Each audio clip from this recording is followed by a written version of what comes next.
Na televiziji Slovenije so poročali, da so na Filozofskem fakultetu na ženska stranišča namestili brezplačne higienske pripomočke za študentke, ki si tega ne morejo privoščiti.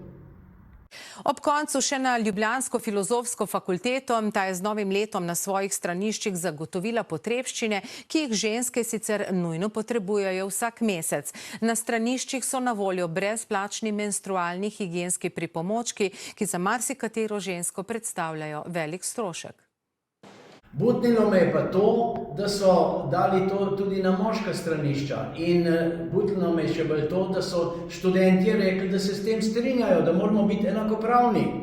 Menstrualni pripomočki so dostopni tudi na moškem stranišču. Ja, tako pa predvsem, da je za vse enako dostopno, brez diskriminacije.